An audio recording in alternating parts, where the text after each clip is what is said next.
Բարի լույս բարեկամներ, այսօրվա մեր տեսանյութերը ձեզ կտեղափոխեն Մյանմար, Թել Ավիվ, Բրազիլիա և Հնդկաստան։ Թվում է, թե բոլոր երկրներում զբոսաշրջությունը ցանկալի երևույթ է, քանի որ այն զարկ է տալիս տվյալ երկրի տնտեսությանը։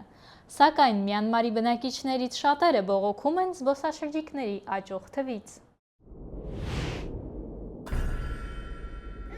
Մյանմարի հնադարյան Բագան համալիրում կան ավելի քան 2000 բուդդիստական հուշարձաններ, որոնք ամեն տարի ամբողջ աշխարհից 100 հազարավոր զբոսաշրջիկներ են գրավում։ Թեև զբոսաշրջիկների նման մեծ հոսքը նպաստում է տեղական տնտեսությանը, այնուամենայնիվ տաճարների վրա մագլցելու նրանց ընձեռնված հնարավորությունը կարող է շուտով վերանալ։ Տեղի կառավարությունը մտահոգված է տաճարների կացությամբ և նախատեսում է պաշտպանել հուշարձաններն ու կրոնական արժեքները։ Նրանց խոսքերով երբեմն զբոսաշրջիկները չգիտեն, որ որոշ տաճարների վրա չի կարելի բարձրանալ և որոշ տեղեր չի կարելի կոշիկներով մտնել։ Տեղացիներից շատերին երբեմն թվում է, թե զբոսաշրջիկներից ոմանք չեն հարգում իրենց հավատքը։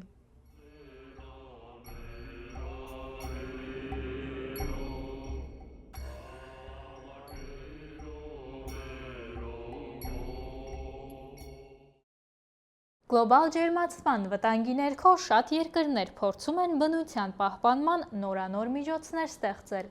Թել Ավիվում, օրինակ, աղբից առաջացած թափոնները վառելիքի են վերածում։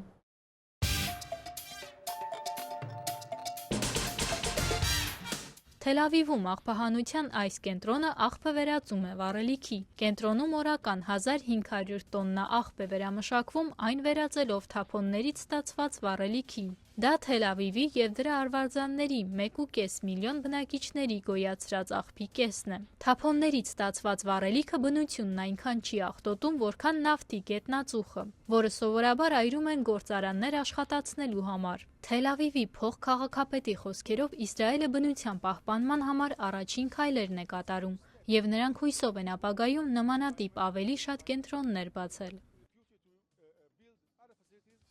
Բրազիլիայում մի հետաքրքիր միջոց են գտել շրջակա միջավայրը պահպանելու և փողոցները աղտոտող ծխախոտի մնացորդներից ազատելու համար։ Մանրամասները տեսանյութում։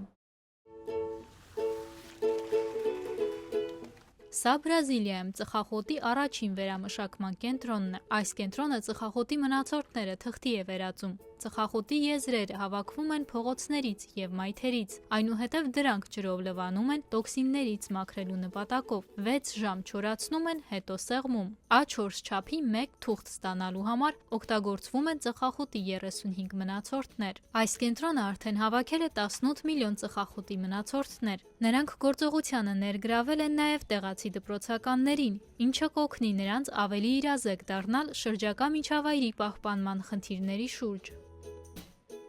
Հնդկաստանում ավելի քան 5 միլիոն մարդ ունի լսողության խնդիրներ, և նրանց օգնելու համար տեղական մի ռեստորան աշխատանքի է վերցնում միայն խուլ և համառ աշխատակիցների։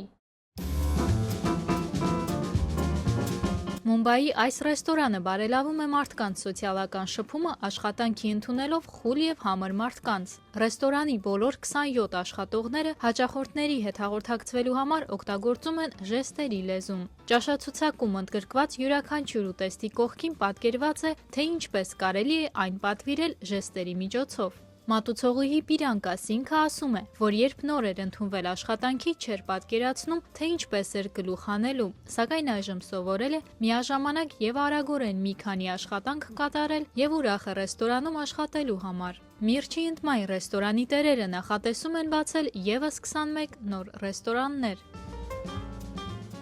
Իսկ ահա Վաշինգտոնում այսօր հրաշալի արևոտ եղանակ է, նույնը ձեզ եմ մաղթում։ Այսօրվա համար այսքանը, ցտեսություն։